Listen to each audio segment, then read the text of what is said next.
How do you make a photo more vibrant? Typically with color adjustments. So there are color adjustments like saturation and vibrance that can do this. Vibrance is going to intelligently sort of increase the saturation of an image. So saturation is like how colorful colors are. And when you add this vibrance adjustment layer, you actually have sliders for vibrance and saturation. So if we bring up the vibrance, you can see that it makes things more saturated, but it's doing so more for the greens and the blues of an image. Whereas, let's set this back to 0, and if we bring up saturation, it's bringing up all of the colors, saturation for all of the colors.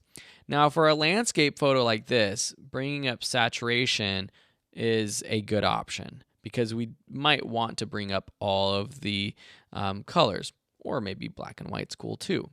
But when you start to edit portraits or pictures of people, if you bring up the saturation too much, it starts to look a little unnatural because you're bringing out a lot of like the orange and yellow and reds in people's skin tones. And that's where you would much rather use the vibrant slider because it will bring up all of the other colors and not so much the reds and yellows and oranges. So skin tones will stay more natural. So I definitely recommend using the vibrance adjustment instead of saturation. That being said, there is a hue saturation adjustment which has saturation, but it has a couple other sliders as well. One is this hue, which actually changes the colors of the hue of a color. So the hue of a color is what you actually perceive the color to look like. And so adjusting the slider can give your photo kind of a style if you want. You also have this lightness, which is kind of a quick adjustment for exposure.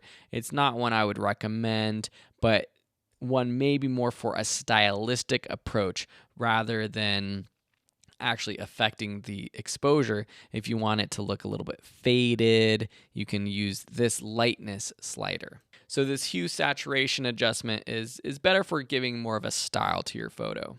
We saw the photo filter before. That's just a quick way to give your photo sort of a filter. A couple of these warming filters are nice for giving it more of like a sepia tone if that's for what you're going for. And the last one I want to show you is this color balance slider or adjustment layer. This is where you can really get funky with colors. You can do it specifically for shadows, midtones, or highlights.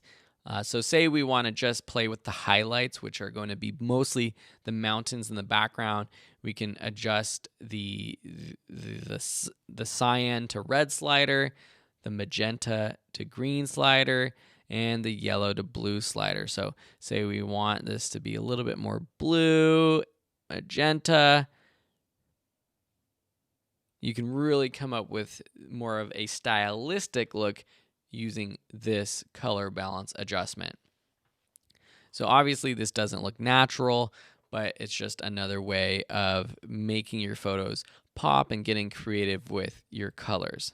The one that I would stick to though for really quickly making your photos pop is the vibrance adjustment. Thanks so much for watching, and we'll see you in the next lesson.